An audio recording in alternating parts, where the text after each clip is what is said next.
Hola, bienvenido a esta nueva tutoría. Recíbela y llévala también en tu dispositivo móvil o tableta. Recuerda, esto es tutorías.co, comillas.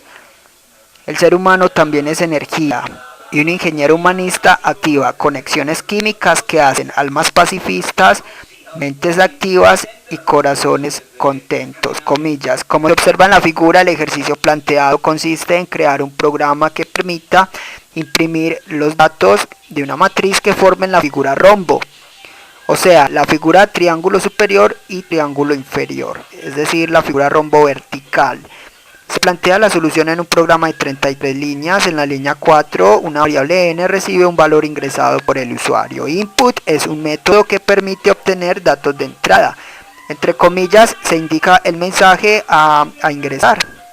Entonces aquí se indica al usuario que ingrese el valor de n. N será el tamaño de la matriz. Observe que en MATLAB no es necesario declarar las variables.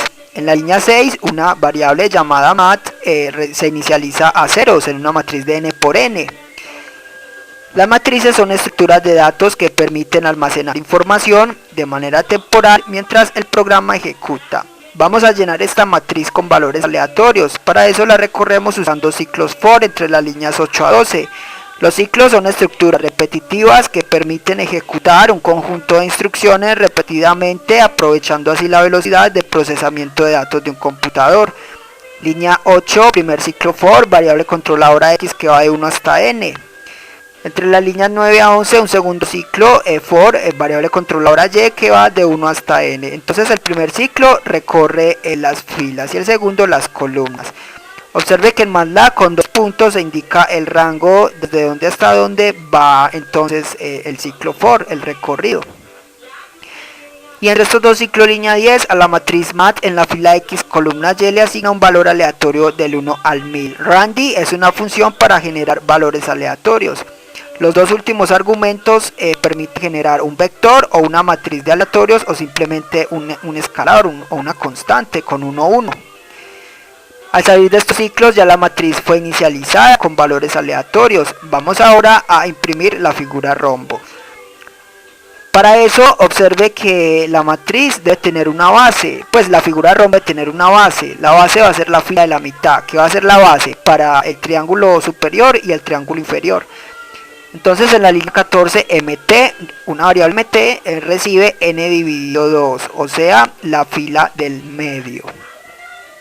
Para poder imprimir la figura rombo, esta debe tener un tamaño cuadrado impar, ¿sí? O sea, matrices de 3×3, 5×5, etc.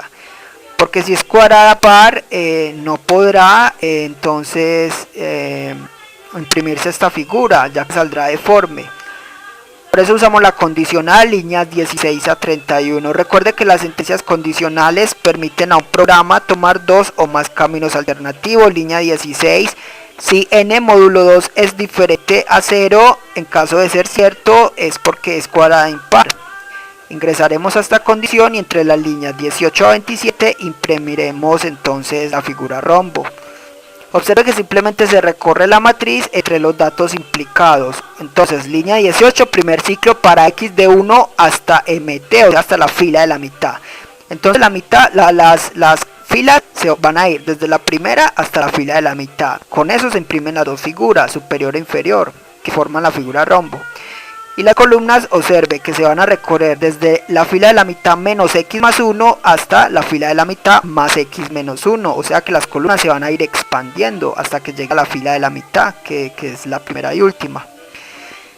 Entonces, entre estos dos ciclos, para imprimir la figura rombo, o sea, la figura triángulo superior, en la línea 21 imprimimos la matriz en la fila x columna y.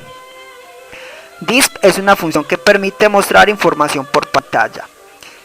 Y para imprimir los datos de la figura triángulo inferior, o sea la otra parte de la figura rombo, imprimimos en la línea 24 la matriz en la fila n-x más 1 columna y.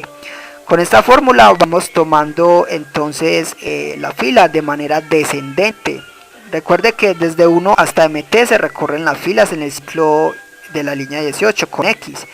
Pero como también debemos tomar las últimas filas hasta la fila de la mitad, excepto pues la fila de la mitad para que no se repitan los datos de la base de la figura. Entonces se imprime n-x más 1 tomando las filas de manera descendente. Y la condicional es para que no se repita nuevamente esa fila, los datos de esa fila de la mitad, que son la misma base para el triángulo superior y triángulo inferior. Por último, en línea 33 se imprime toda la matriz. Con solo escribir el nombre de la matriz del array, MATLAB automáticamente imprime todos los datos. Esta fue la tutoría del ejercicio: crear un programa que permita imprimir los datos de una matriz que formen la figura rombo. Repasa la teoría, resuelve nuestro test y practica un algoritmo en el tablero. Si esto te gustó o no, te invitamos a discutirlo y valorar la experiencia de esta tutoría. Recuerda, esto es tutorías.co, trinamos como @tutorías, postea